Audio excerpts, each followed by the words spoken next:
I got plenty of bits. I'm funny. I'll roll off the tongue. You're not funny. I Get can the hell be. out of here. I have been. Funny player. I have been funny before. That doesn't sound right. If I wasn't funny, I wouldn't still be doing this show, obviously. I'm clearly very funny. Okay. Live from the fucking where are we right now? Live from the dirtiest dirt den. Wow. No, this is your apartment. My apartment's the dirt den. Wow, that's offensive, Yeah, Chadley. really fucking sick. I'm a sicko. You're a sick man. You're a nasty man. I'm brutal. So, if it's your first time listening to the show and you've tuned into this European Film Festival recap, this show is extremely vulgar. Sorry about that. Yeah, my bad. Do we get flagged for cursing too much? No, we just get flagged for talking about movies in poor light usually. Yeah. So if y'all could stop flagging our fucking reviews, we're just fat dudes looking at a camera. So I wonder if it's the same company as last time. We'll have to look. We'll have to take a look. One of our episodes got flagged on YouTube again. This is the second time in a year that's happened, but we're just two fat dudes talking at a camera. Yeah, we're just Chadley's not even in frame. We're just Am I out of frame right now? Yeah, you're out of frame right now. You're just talking to a microphone. So I don't really see what the problem is, but that's just how these companies make money. I don't care, dude. No one watches the video. Yeah, people just if you're listening to this right now, you're listening to it on iTunes or Spotify. Yeah, our two big hitters and Podbean. Yeah, we pay them. Absolutely, we do. So what are we talking about today here, Chadley? I guess we should fire up the podcast bot, right? Hey, podcast bot 5,000, not 8,000. Well, which I don't remember which one's which. We want the original one. Hello, Chadley. Hello, podcast bot. Buck. Welcome to the Movie Epidemic podcast. Oh, you've been. He's doing the intro for us. You've been preparing intros and stuff. I've been working hard. Okay, so what are we talking about today? Today, you're covering the Calgary European Film Festival. Movies you will be talking about include Valley of Shadows from Norway, The Last Prosecco from Italy. We're going to go with 3 Days in Quiberon from Germany and France. We're going to go with Summer of '93 from Spain, possibly. Probably. And I don't know. What did you go see, Chadley? I went and saw Breaking the Limits from Poland. Okay, very cool. Yeah. Thank you, Podcast Bot. Podcast Bot, for a dude who just sits down and writes notes while listening to Joe Rogan's podcast, while for some reason smoking weed, you're not very funny. Dude, why does the podcast bot smoke weed? Yeah, does it do anything for him? I don't know. That's the question I have. Does smoking pot do anything for him? Because he cannot stop doing it. It refuses to. He's smoking all my legal ganja here. He also like his hand turns into a saw if you try and take the ganja away from him. Are you talking shit about me, Chadley? No, I'm going to steal your shirt. I'm going to steal your shirt, Chadley. Is he going to wear it? I don't know. I have no idea what his intentions are. He says he's going to do stuff all the time, but Chadley, I'm going to beat you with a skateboard. You know what? Here's the thing. I might welcome that. That sounds like a lot of Podcast fun. Bot's extremely aggressive. You should probably smoke some more of that legal ganja. Yeah, come on, Podcast Bot. Podcast Bot was drunk the other night. So it was really let's weird. talk about the film festival. This is like a smaller film festival in Calgary here. Yeah, it wasn't too packed the night that we went, and we went on the opening night. Opening night, yeah. I also went on Tuesday, and then I went on Wednesday. So we didn't, these film festivals, we have real, we have jobs and stuff. We can't see all of this stuff, but we wanted to see as much as we possibly could. Yeah, absolutely. So we wanted to see as much as we possibly could. And I know you're going to go see another thing because the film festival doesn't end until later this week, and you're going to go see something else tomorrow. Yeah, I'm going to go see a movie called Comic Sans tomorrow. Comic Sans. So yeah, that's font. That's the comedy. Haha. So here's how they opened up this film festival, and they brought 5,000 people onto the stage. Look. I get that this is a cultural event, and you want and it's a big deal, and it's very important. And I do actually like it quite a bit that this even exists in Calgary. But here's the thing: we can't have all 20 people say their shit at the beginning. It takes too long. Yeah. Just like if you got to learn some stuff from, I would say like Cuff, where it's like, bring up one person and let them talk about their movie longer. Mm-hmm. Would be my suggestion to that. Yeah, they should just have the person who's doing it come up and talk about their movie before said film, which they did do. Like, yeah, they also do that. They also do that, but it was just on the first night. On the first night, they brought up all 20 people to talk about their movies separately before Valley of Shadows started. And they started doing this at the time Valley of Shadows was supposed to start. Yeah. And so it pushed the movie back like 20, 25 minutes. Like it was pretty long that they talked. Not to say that what they had to say wasn't interesting. Like it was really cool to hear about all those movies, and it sort of in my mind let me make a visual representation of the movies that I wanted to see. Absolutely. And I understand the idea behind it. It makes sense. But it took too long. It took way too long. Yeah. Now, like you said, this is a smaller film festival. They're still trying to get their footing. Yeah. It's mostly older stuff. There's a few new ones. I saw one of the new ones. Yeah. See one of the new ones tomorrow. But it's mostly older stuff. But I think it depends on the country too. Sometimes like they don't make a good movie that year. You know. Yeah, that's you true. would want to bring to a festival at least. But and like all of these movies at least won something at some other festival, mostly the Berlin Film Festival and some other ones. Yeah. But yeah, so we went the first night and they opened up the film festival with a movie called Valley of Shadows. And this was a Norwegian movie. And so let's talk about Valley of Shadows for a minute. In the description, it's billed as a werewolf movie. It is billed as a werewolf movie. And I got to say, like, I've seen a lot of movies this year. This is, like, without a doubt, the most beautifully shot movie of the entire year. Absolutely. And it's like, it's almost not even a question. Like, it's mesmerizing to look at. It's incredible. It's like, it's a love letter to cinematography and photography. Mm-hmm. However, it is an aggressive hate letter to screenwriting because this movie is not fucking about anything. And it's like when it first started, they have like this theme of like the werewolf, and then then the mother's like son dies from an overdose, and to me, as someone who watches a lot of movies, as someone who analyzes screenplays all the time, I'm like, oh, they're gonna do this thing where they beat you over the head, where they do the analogy that drugs make you a werewolf or whatever. And I would have welcomed that from what we got. I would have loved to be beaten over the head with some sort of ham-fisted analogy about how fucking addiction turns you into a werewolf. Absolutely, how it turns you into a monster of a person. Yes, exactly. Absolutely, which we'll talk about later. And that's almost what this is about. Yeah, it's very, very close to being about that, but then it accidentally slides into this. It like slides right into home plate and then is about nothing. Slides it right into. So like the actual plot of this movie is that there's a supposed werewolf that's been killing sheep. Mm-hmm. All the while, there's this kid who finds out that his brother was killed from drug addiction. Yeah. And then his dog runs away into the forest where supposedly the werewolf lives. So he runs out into the forest, like, to find his dog. And he's out there in the forest for like 2 days.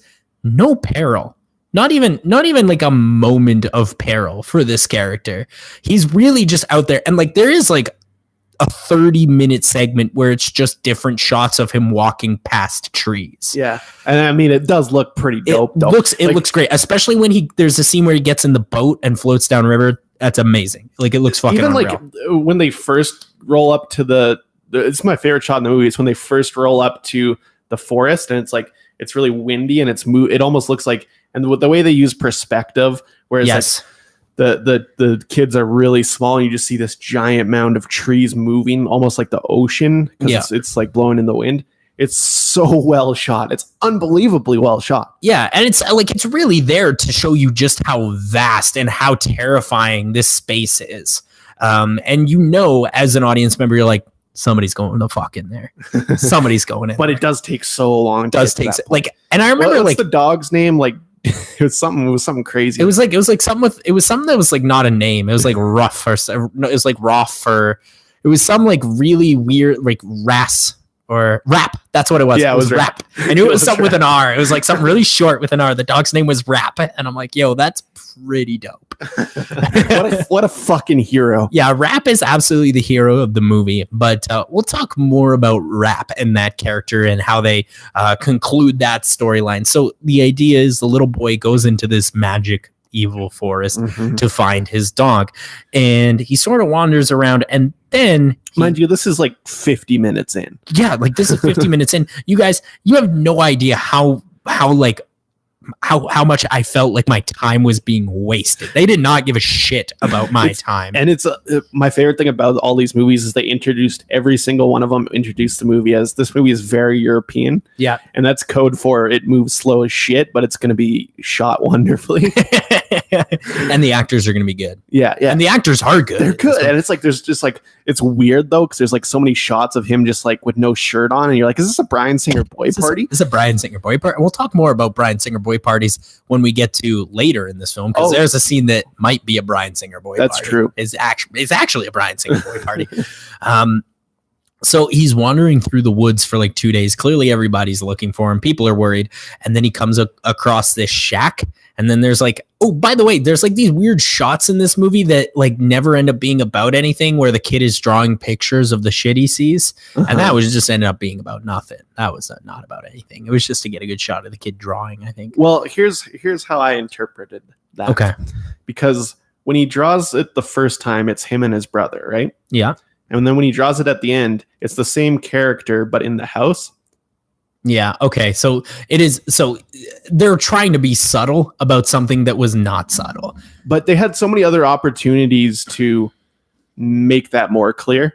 And we'll talk about that later. Yeah, absolutely. But I think that I realized after that that's what the drawings were for. That actually makes a lot of sense. It's they're to give you the information that I don't know. I didn't realize at the first, like when I watched it. Without throwing a pie in your face. I get it. Yeah. But sometimes I need like a little bit of pie in my face, like literally anything. So he shows up and he finds this house in the middle of the woods, and presumably it is the werewolf's house. And there's a guy standing outside. He's wearing a hoodie. He looks like a real bad guy. That's a bad man. That's a bad guy. And the kid just goes into this guy's house. And then the guy's like, "Are you afraid of me?" And the kid's like, "No." And then the guy fucking reaches over and starts touching the kid. And I'm like, Bryan Singer? Yeah, and then he rests his head on his crotch. Yeah. And you're like, "Oh, what is this?" What is this? And then there is the line, granted, there is the line that's like painfully obvious where he's like, he's getting, like he's in the other room and he yells to the other room and he's like, "How are things at home? How's mom doing?" And it's like, okay, gotcha. It's his brother. Yeah. Perfect. Yeah, okay. His brother's a werewolf. I get that. I get what they were going for. It's not that well executed, unfortunately. Unfortunately not. No, it's a really, really dry slog. And this is definitely like that kind of movie. And it's worth it just to see it because it's beautiful. But god damn it, is it ever so fucking boring. It is so boring. And this all takes place. We've just described the whole film kind of. And it's 90 minutes. Yeah. Like it's a full 90. It's not even a tight 90. It's a full 90. Yeah, the classic full 90. What a treat. Yeah, what a treat. It's like was that Leprechaun movie that we watched, Origins? That's a full 90. Oh, you mean WWE presents Leprechaun Origins? Yeah. Do you know they're bringing Leprechaun back? That's right, but it's sci-fi. It's sci-fi. That's perfect. They deserve it. They deserve the Leprechaun series. I wonder how that contract lapsed with the Fed. Yeah. Like, were they just like, I guess we don't own this anymore? How does it work? I don't know how it works. No idea how it works. We'll never know. They also don't have Hornswoggle as a wrestler anymore. The little leprechaun character. Yeah. They don't have him as a wrestler anymore. So they're like, I guess we just let this lapse. I guess we just let the check bounce when we have to pay the royalties on it. Yeah. Anyway, so then the movie, this is my fucking biggest problem with this movie, is that they're sitting there at home. They finally find the kid in the forest, like the police, and they bring him back home. And then him and his mom are like, "Let's have breakfast. Let's hang out." For some reason, the kid doesn't care anymore. Kid's not thinking about the dog. Well, he almost died. Yeah. Yeah, I mean, I guess. Yeah, you wouldn't really be thinking about the dog. But then somebody knocks on the door and they're like, "Hey, guess what? Got the dog." It's like, okay. And they're like, "Yeah, he was just out there by the barn." Okay. So what was the journey then? What was the journey of going into the forest? Just to find out that your brother's a werewolf and then go home? but not a real werewolf. Not a real, not a real werewolf. We do keep saying this is a werewolf movie, but there's no werewolf. Yeah, they never, ever, ever, under any circumstances, show a fucking gangly ass ape dog. A lot of good work on killing sheep, though. Yeah. A lot of good dead sheep work. Yeah, that's some good prosthetics. Yeah, Tom Savini sheep work. Yeah, absolutely. However, yeah, you never see the werewolf, and I feel like the screenwriters and even the director probably thought that was a more powerful way to present this idea. But guess what? It's not. Yeah, you're gonna have to show me a werewolf. You're gonna have to fucking show me the werewolf. Look, I'm a baby, and you better cater to me. You show me that fucking werewolf. How dare you? Yeah, I'll cry about it. On the internet, if you don't show me a werewolf, show me one fucking wolf. Like, I did not think I was asking too much of a werewolf movie to show me one fucking shot of a werewolf. I was asking far too much, apparently. Yeah, you never see the werewolf. The only thing that ever happens is the kid looks outside and there's a full moon and you hear a howoo, and you're like, neat. I would love to. It was classic though. Yeah, it was very classic. I would sure love to see the action that goes along with that sound effect. Hell yeah, playa. So what do you give this bad boy on the Chadsky scale? It's a 2. It's way too boring. Yeah, I agree, because it is wonderful, and I do think that the DP should work in Hollywood. Oh, probably. Give this dude the next Blade Runner movie. Give him 2077. Let him to direct it. Fuck it. Yeah, make Alcon has no money. Oh, get this DP on the next John Wick movie. How fucking dope would that be? John Wick's they've got a full team. Yeah, I know. They're running at a full team. They got a squad. They actually have too many. So much so that they've actually split up the directors. Yeah, that they've lost directors over time because there's like, we've got a lot of cooks in the kitchen here. David Leitchie, see ya. Yeah. And so that was that movie. And then we moved on to the next film. The Last Prosecco. This is an Italian movie, and it's sort of like a mystery movie, almost like a James Bond, like a crime thriller kind of thing. Yeah, but it's also a comedy. Yeah, it's very funny. It's extremely funny. Really, really funny. So I'll come right out the gates. I was a lot happier with this movie than I was. Yeah, this one was fun. This one, I don't necessarily think it's a great movie, but it was great. It's good. Yeah, it was super fun to watch. It's like, because the main character, this big bumbling inspector detective character, who looks exactly like me, by the way. Yeah, I'm surprised people afterwards weren't asking for my autograph and shit.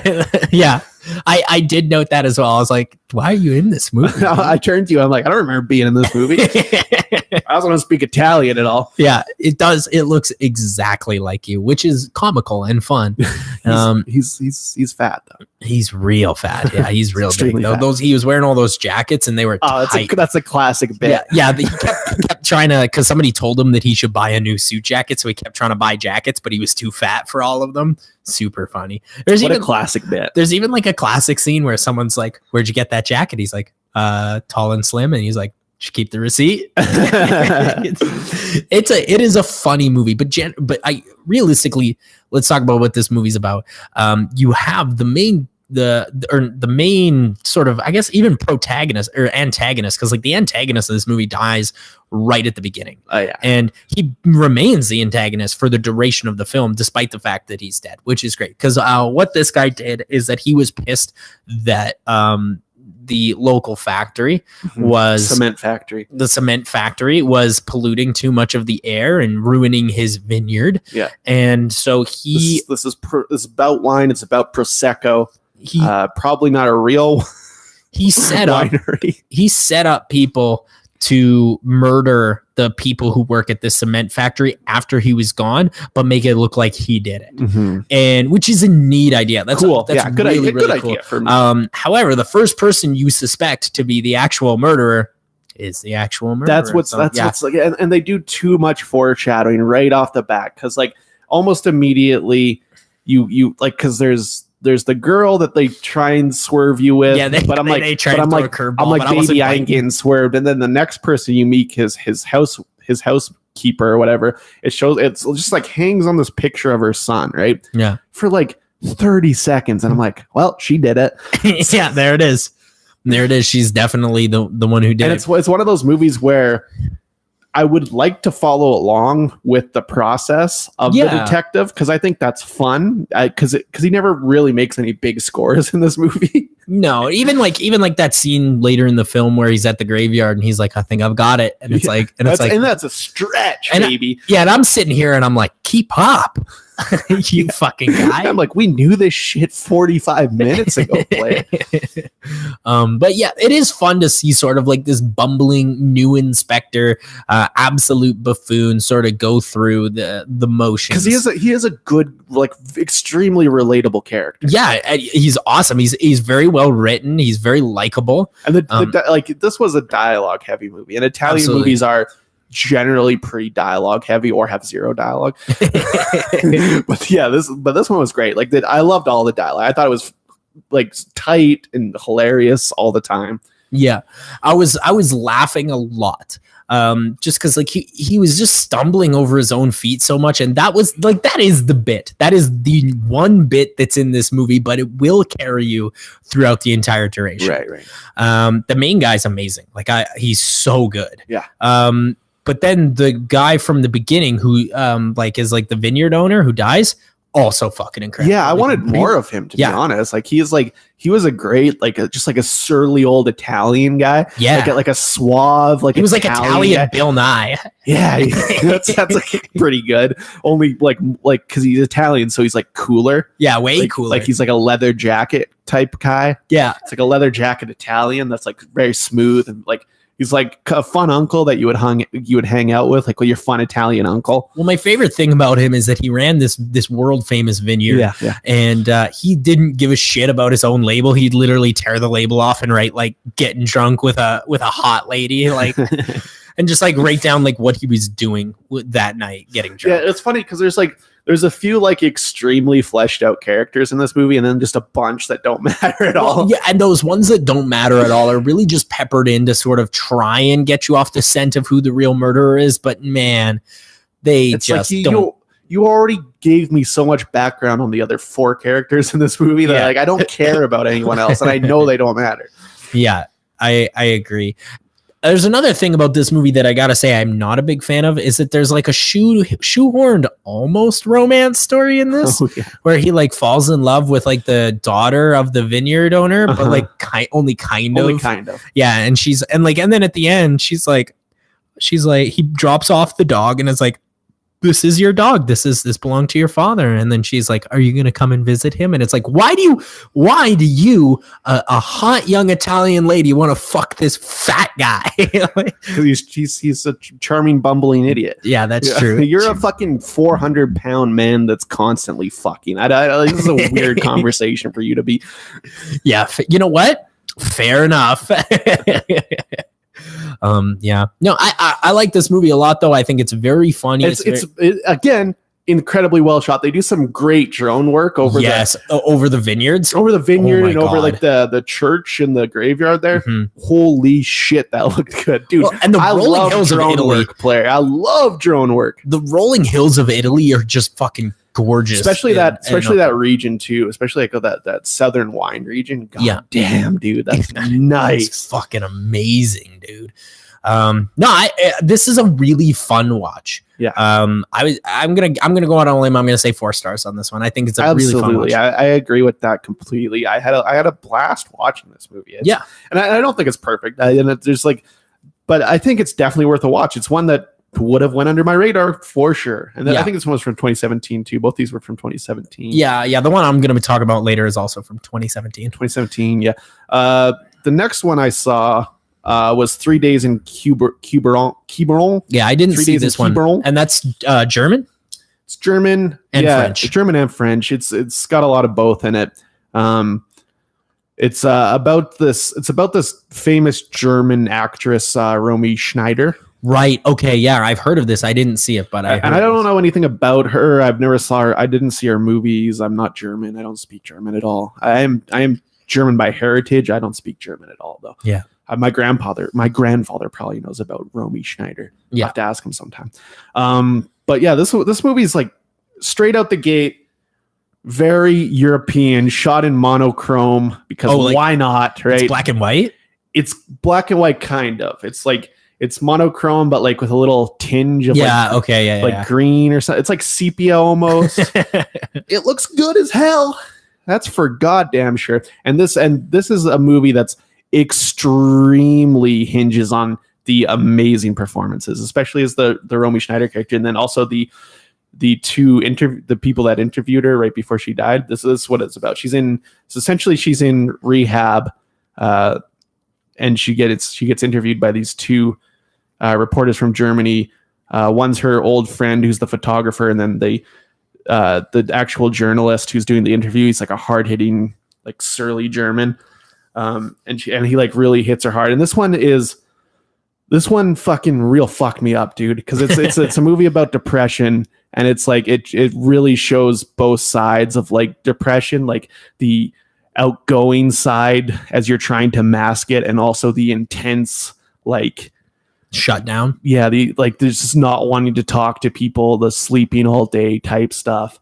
Just like this was like I don't want to admit it, but this movie really affected me deeply. It's extremely good, and it's almost all dialogue. It's like dialogue in small rooms, shot in monochrome, and it's all like just like completely indescribable. And I don't know anything about Romy Schneider. I still barely know anything about her.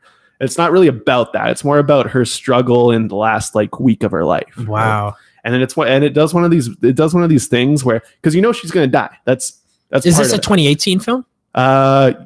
Okay. It came out this year. It's probably going to get nom for foreign, I would guess. And it's like they do this thing where like every like 20 minutes she like is like passed out, and people are like, are you okay? And you're like, oh shit, I thought she was going to die there, but she doesn't die there. And it just keeps going until the very end. And she doesn't die in the movie. Yeah. But it's like, you just keep expecting it to happen, and like bad stuff keeps happening. And you're like, oh shit. Once again, you're just like, it's so intense. This movie was, I really like this one. How long is it? It's like an hour. It's like 2 hours, I think. Okay. So it's not like crazy long. Yeah. It's I think it's about 2 hours. Yeah, it's just, I don't know. I think this one has a good chance of getting some sort of nom, just like, especially because the acting is so good. It's like, I don't know what Romy Schneider was, and I also don't know the actress at all, but she was like perfect. Incredible. That's awesome. Is this pumping a 5? I'm gonna give it a 4 right now. But okay. I think it could easily be a 5. It could sneak up onto a 5. Yeah, because it's one of those movies that I really liked it when I got out of it, but it's one of those that I haven't stopped thinking about since Tuesday, and it's really beautiful film. Beautiful film. I'm gonna have to see that. That sounds amazing. And then the second one I saw that night was a little movie called Summer 1993. Yeah, I wanted to see this as well. Yeah, so this is a movie that takes place in Spain. It's about this little girl, and it's directed by this woman, and this is based on her real life experience. So this is like a real life experience from this woman. I forget what the name of the kid was. It was like whatever. So it's like basically her parents die, right? And she gets sent to this like the farmland of Spain. It's like real beautiful, but and it's like set in 1993, but I don't really get the 1993 vibe. Maybe because Spain is so like old world as it is. Yeah. There was so many scenes like in Last Prosecco where they showed a building, and it's like that building has been there for fucking 15 years. Yeah, because that's a modern movie, but like, yeah, it's just Italy. Mm-hmm. That's just what Italy looks like. That's what those places look like. Besides maybe a couple of clothes choices, I didn't get like a super 1993 vibe from it, but it's an interesting movie. And now this is a movie that, if was shot in America, the director would go to prison for child pornography. Great. Because we got a Bryan Singer boy party on our hands. A Bryan Singer boy party. It's all girls though. So it's like all these little girls, they're running around without a shirt on all the time. There's like a bass scene where you see their bare ass pussies. We got a Bryan Singer girl party. I was like, what the fuck is this? I was uncomfortable, dude. I was super uncomfortable. This entire time is like, it's a movie about a little girl like coming to terms with her parents' death, and like, and it's like the whole circumstances of the death it's what the reveal leads up to, but the entire time it's like like she gets cut at one time and the other parents are like, oh, don't touch her, and you're like, this is about AIDS. This movie's about AIDS. And, and then like it just like builds up to like, because it's like this little girl, she gets sent to her uncles and aunt and uncles, and there's like another girl, and they're always like fucking butt ass naked running around. I'm like, what the fuck is this movie? Like, I'm even uncomfortable with Superman 1 having that baby dick in there still, Richard Dorner. But like, hey Dorner, what are you doing? I don't know, did he direct the first one? Or I think he definitely directed the first one. Did he direct? He directed the second one, kind of. The second one's fucking awesome. He directed the good cut of the second one. Oh, the theatrical cut he got kicked off of, and it was someone else is credited on that. But then there's the Dorner cut that I have on DVD. Fuck, that shit's good, dude. Dude, I've got the VHS version. I don't know what version it is, but either way, it's still good as fuck. So if the Dorner version's better, yeah, I got it. It probably is the regular version because the Dorner cut came out in like 2006. Okay, yeah, because I got the VHS. Yeah, yeah, but that sounds dope. But this movie sounds bizarre to me. It's one of those movies that's not really about anything. It's just day to day. It's like slice of life. Oh, okay. So it's like slice of life, and there's like Tree of Life, but nobody's fucking a raptor. Nobody's fucking around. There's a lot of naked kids. There's like a whole cast of characters, like the grandparents, and they have a little person's uncle, or almost like Call Me by Your Name, which is like not like a movie Call about Me by Your Name, but yeah, like in style only. Yeah, like it is a very Spanish type movie. Like Call Me by Your Name, that was France, right? Cannot recall.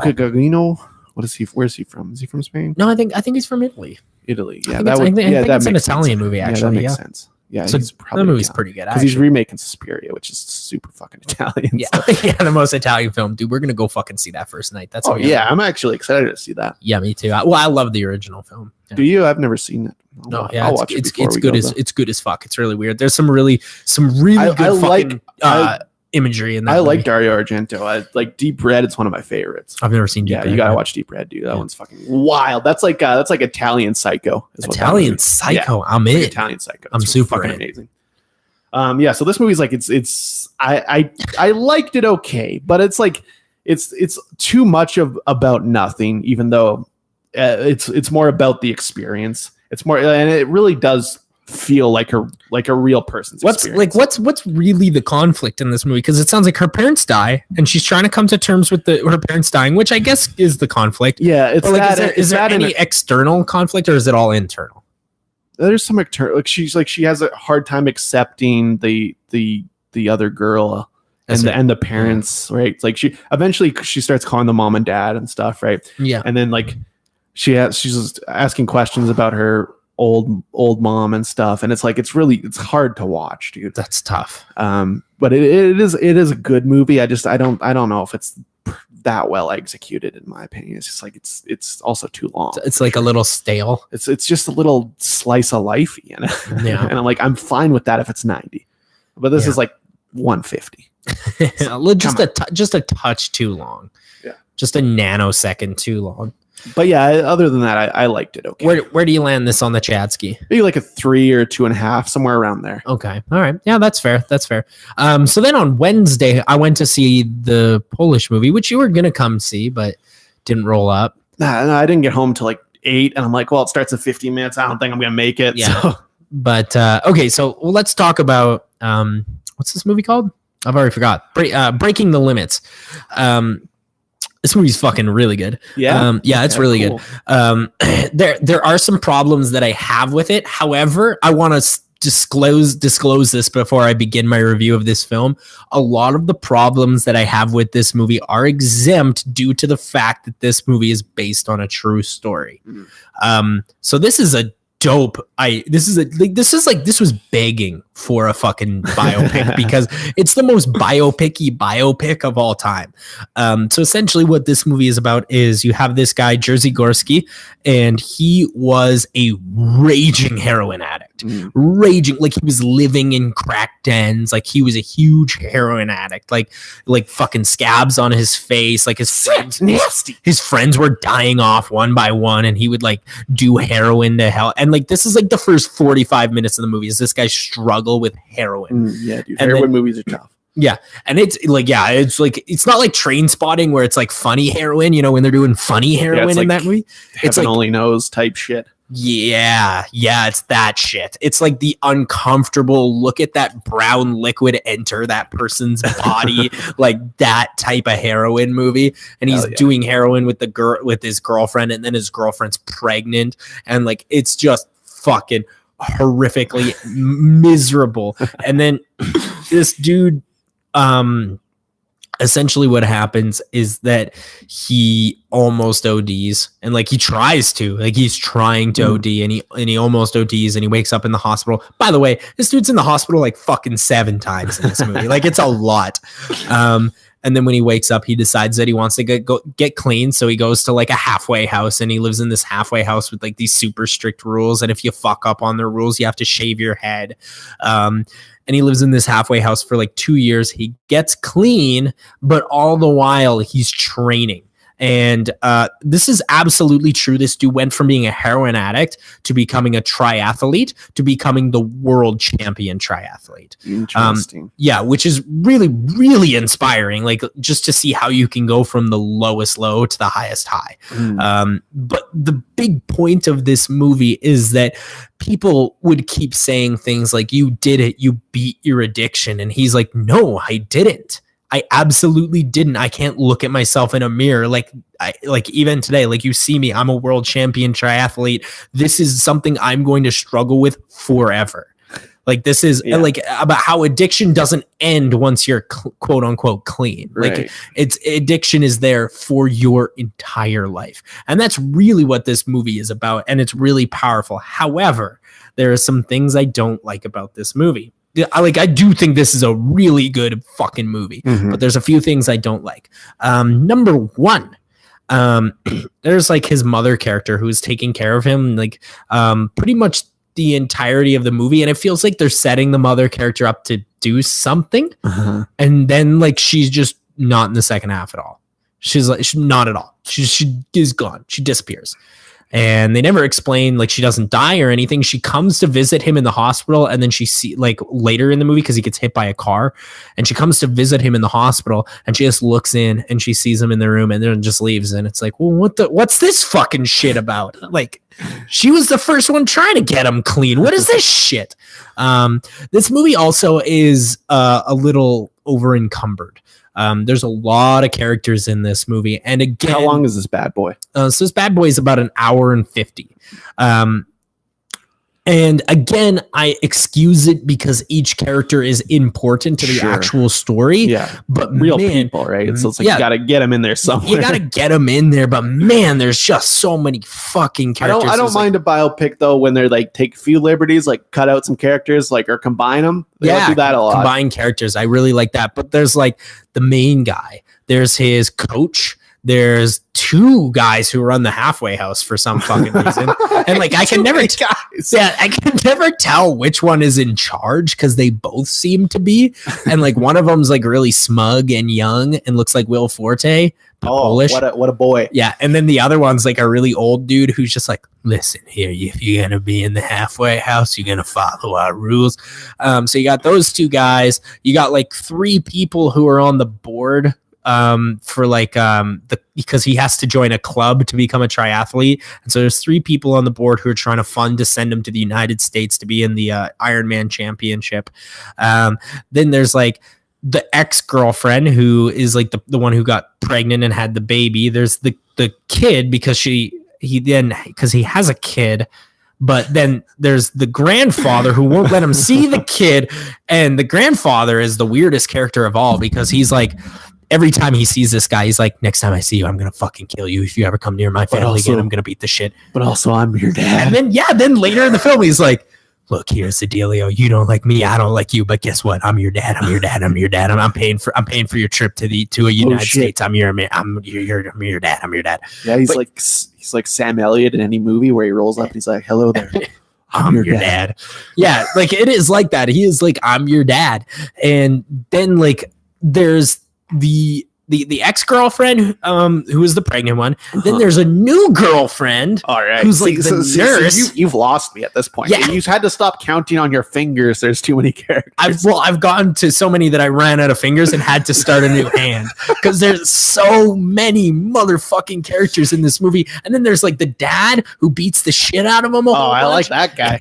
There's like a really great scene where him and his dad are fighting, and he's like, "You're a heroin addict. You're a heroin addict," and he's like, "Fuck you," because the dad just punched the mom, and he's like, "Don't you ever fucking touch her. You can beat the shit out of me, but you don't touch her, mom." Dad looks him straight in the eye and just fucking tosses a bike out the window. It's really good. Like now, again, I feel like I'm getting off track, but this movie is good. Mostly because the actor Jared something, I think, is amazing. That's good. This dude is unreal. He looks like Jason Mewes at the beginning of the movie because he's got his long heroin hair. I bet. Yeah, he's got his long heroin hair. He looks like Jason Mewes. By the end of the movie, he's handsome for some reason, which I love. But it looks like this actor really poured everything into this movie. Left it out there. Yeah, because there's scenes where he's like a healthy weight, and then there's the scenes where he's clearly a hideously unhealthy weight, like fucking Christian Bale in The Machinist. Unhealthy. Fuck, I love that movie. Yeah, the movie's good as fuck, but he looks gross in it. Yeah. Yeah. And so like that performance is incredible, and everyone else is pretty good. The second romance plot line, don't need it. It doesn't need to be in there. Like I get that it happened, and that was the woman that he eventually would end up marrying, but it doesn't need to be in the movie at all because it doesn't really drive his motivation. His ability to overcome heroin addiction. That's some of the stuff you can put in the text at the end. Yeah, absolutely. And she's just in the movie a lot, and I think it could have been taken out. However, like just with the sheer performance of this actor, the movie really drives you because the movie's about him. Like It's not like I've said there are 15 characters here, but it's not about these other fucking people. They're just there. It's about this guy, and it's about his struggle, and like it's done really well. Like there's scenes where he'll be like looking in the mirror and he'll walk away from the mirror, but his mirror reflection doesn't, because his mirror reflection is supposed to be the way he sees himself, and it's like the heroin addicted side of himself. Right. So from what I can see, all these movies that we've seen, there's two big themes: addiction and really good acting. Yeah. How is this one shot? Shot amazing. Looks great. I mean, it looks good. I don't know if it's as amazing as like Valley of Shadows or even maybe Last Prosecco. I would say this one, Valley of Shadows, probably the best shot one I saw. Definitely. And then maybe Quiberon. Summer of '93 is well shot, and it didn't blow me away. Yeah, this one, it's a biopic and it looks like it. Okay. You know how Train Spotting, like Danny Boyle, like it looks like that. Well, Danny Boyle's got his own thing going though. Yeah, but it still looks like that. It looks like that if it was set in like the fucking an old. I would say all Danny Boyle biopics look the same, but I don't think they look the same as other biopics. Yeah, but it looks like Danny Boyle if Danny Boyle was like, I'm gonna go to a really old village in the middle of Poland and he would shoot a movie, and he would. But would. It does kind of like it does sort of look like a Danny Boyle style film. Okay. Yeah. It is a good movie though. Like I really enjoy a lot of the camera tricks, like the mirror stuff, and then later in the film, like even like the scenes where he's shaving his head is like it's really powerful. And there's like scenes where he'll come in and he'll be like fucking naked ass bald, and you're like sick, it's nasty, fucking sick. Yeah, no, I like this movie a lot. I think this is a really good movie. I'm going to give it a 4 out of 5 on the Chatsky scale. Perfect. So we don't watch a terrible amount of foreign films. We watch some, mostly Korean stuff. Yeah. How did you enjoy the European Film Festival? As a whole? I had a really good time because, like you said, we don't watch a lot of foreign films, and it's nice to get sort of that different perspective on film. And it's nice to get good ones in the theater because we don't get that chance here that often to see good European movies or good foreign movies for that matter in theaters. They do play Japanese and Korean stuff a lot in theaters, but like it's not frequent. Yeah, there's almost no European movies Like I didn't get to see my favorite movie of 2016 in theaters because it was a foreign movie, and that was A Handmaiden. Oh, I did. See Which you didn't see that in theaters. However, I'm glad I didn't see that in theaters because I feel like that's like a movie that you accidentally get a boner in the middle of. Oh like, yeah. Really I was rock hard front row. you're like, hey, this might be my bad, guys. There's a lot of slippery Korean ladies. Yeah, naked as fuck, scissoring each other. Yeah, that's a good fucking movie. Yeah, like it's fucking unbelievably. It's scene. Unbelievably done. Park Chan Wook. He's in the conversation for greatest of all time, right? Yeah, absolutely. He's the GOAT. Yeah, absolutely. He's in the conversation at least, at the very least. Of course. If we're talking like greatest of all time, like here's the thing: Spielberg, he slipped out of that conversation. Spielberg's gone. Kubrick's a contender. You got Hitchcock, a contender. Kubrick might have it in the bag. Kubrick probably does, but like there's definitely contenders. Yeah, Hitchcock. Yeah, definitely Hitchcock. Villeneuve at this point. Villeneuve's getting there. Yeah, I wouldn't be mad. Less Sicario, but yeah, but everybody's got their weird one. Yeah, that's true. Every director's got their weird one. Even Kubrick had his fucking Full Metal Jacket. Even Kubrick, I like Full Metal Jacket. Though. That might be my least favorite Kubrick film, but it's also like a 5. So. But maybe put Past the War or Past. Passive Glory. Passive Glory. Yeah. Okay. Yeah. And you know what? Even Spartacus, I might pass. I don't really like Spartacus that much. It's too long. Way too long. I don't like those kind of epics that much, like Ben-Hur and shit. I just don't. Yeah. I don't know. I like Charles Harrison Heston. Yeah. And Michael Douglas and all. Like, oh, what? So we haven't done a regular episode of this show in fucking like over a month. Yeah. It's been a long time since we've done a regular episode of the show. Podcast Bot looks like he's making bacon. So Podcast Bot 8,000. What do we got on deck? Hello, Buck. Hey Next week on the Movie Epidemic podcast, the boys will be watching Bryan Singer Boy Party. Bohemian Rhapsody, boyiest party of all parties. We haven't talked about Bryan Singer in 45 minutes, so might as well get one of those in here. The boys will also be talking about Overlords, J.J. Abrams, Overlords. Should we have a side bet if this is about Cloverfield or not? Because I've been hearing things. I've been hearing it's not, but I don't believe it's out and nobody said anything at this point. Everybody that I've said it's not a Cloverfield. Everybody that I've asked said it's not, but I don't know if they're tricking me. Yeah, they might be tricking you. The boys will also be watching Bo Burnham's 8th Grade. Jesus Christ! And they will be beginning a new franchise, Rocky. Really? Oh, did you just decide that Podcast Bot? I don't really recall. It was in my data banks. Rocky will be watched. Okay, so like all 6, Rocky Balboa. Rocky 2, Rocky the 3rd, Rocky Forever After, Rocky Balboa. Oh, you missed 5 though. Rocky 5. Thank you, Podcast Bot 8,000. I think he's drunk. Well, I don't like that one as much. He seems to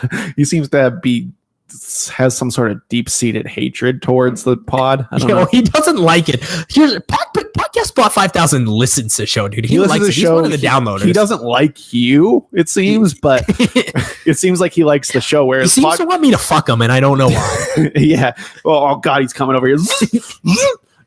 Hello, Chadley. Plug me in. No. Plug me Jesus in. Christ. Fuck me. Charge me. That's not how you charge. Bryan Singer charged me. You have a USB cable. Like, just use that. Plug me in. Podcast Bot, are you okay? It looks like he's having some sort of a meltdown. He fucking sprinted away, dude. That's the fastest I've ever seen Podcast Bot move. Very interesting stuff. Very, very powerful. Go ahead and subscribe to us on iTunes, not on YouTube because they keep pulling our videos down. So who gives a shit? Yeah, fuck it. Nobody listens on YouTube anyway. Listen on iTunes really. And Spotify, Podbean if that's what you're into. Fun news that the Super Grid episode. That's going to be our biggest downloader of the year for sure. Biggest downloader of the year. That one's been hitting a lot of downloads. Before we log off, should we talk about some of the bigger news that hit? Because this was a really big movie news week. Yeah, we got about 50 minutes till we hit an hour or so. 15? Yeah. Oh, okay. Well, we won't go that long because this will be a shorty. But number one, the big thing that happened this week is that Disney announced that they are going to be launching their streaming service next year. And it's Disney Plus is what it's called. Is this like going to launch in Canada though? Because that's like the big question I have. Is this going to be a global thing, or is it just going to be some sort of bullshit ass Hulu US only shit that won't work? I doubt they do that because like they're releasing original films on it. But how do you release it in Canada? Because of Canadian content laws. Is my question. Unless you get your family channel shit on there. What Canadian content laws do you think are? Oh yeah, like CanCon. Okay, yeah. CTRC. Yeah, Canadian content laws. That's probably what they'll do. They'll just get their family channel shit to be on there. Like that's what I would think, because that's like the big problem with why Netflix took so long to get to Canada and why Hulu can't come to Canada, because you have to have a particular amount of Canadian content. Yeah, I think it's like they've lessened it over the years. I think it's like 20% or something like that. Yeah, it used to be like 50, and that's why Netflix was shit for so long. Yeah, and then there was like all those fucking terrible movies. But I think here's the thing: is that Disney likes money too much to. I would hope they have a plan, but I like content laws, especially across every country. That's tough. Like, I don't want this to be some shitty, like the DC streaming thing is US only. Yeah, because who would watch that? But who would watch that anyways? I think people would. I don't know. What's gonna be on there? Swamp Thing? It's already out. Titans is on it. Oh, is it? That fucking show's out? Fuck Batman. Yeah, fuck Batman. It's out. No, Jesus Christ. Well, I guess you could have got it by me. This is sometimes the reason why I'm sad I'm not American, because they do get more of these streaming services, because I've always wanted to try Hulu. You do have to fucking pay for all this shit though. Like, you got to remember that. Like, I'm already paying for Netflix, Crave TV, fucking Shudder, and Tubio. Just kidding, that one's free. Nah, Tubio's free. Shit, everybody, we love Tubio. We love Tubio. Hashtag Tubio. Subscribe to the Patreon where we do all Tubio movies. I actually saw something good on Tubio the other day. I'm trying to remember. They got some okay shit on there. Yeah, there was like some. I think it was. I don't remember. It was like an airplane movie, but I don't remember what it was. But it was good. Yeah, and we're already paying for all this stuff, and like and I have more shit on my back too, because like I have like the PlayStation and the Xbox and the Nintendo Switch, which is yearly for Nintendo at the very least, and it's like fucking $20. So Amazon Prime. Amazon Prime, yeah, that's yearly. I pay for that. That's actually a very good deal though, for all the shit you get. Yeah, they're really trying over at Amazon, and I appreciate that. Well, and they have monthly fees also, and it's less than Netflix. You can buy it monthly. Yeah, you used to not be able to, but they recently allowed you to. So now you can buy Amazon Prime monthly, and I think it's like $8.99. Okay, which is in Canada less than Netflix, because Netflix is like what, $11.99? I think it's $10.99. $10.99. Yeah. Well, I get charged every month. I barely notice because it's such a minuscule amount of money.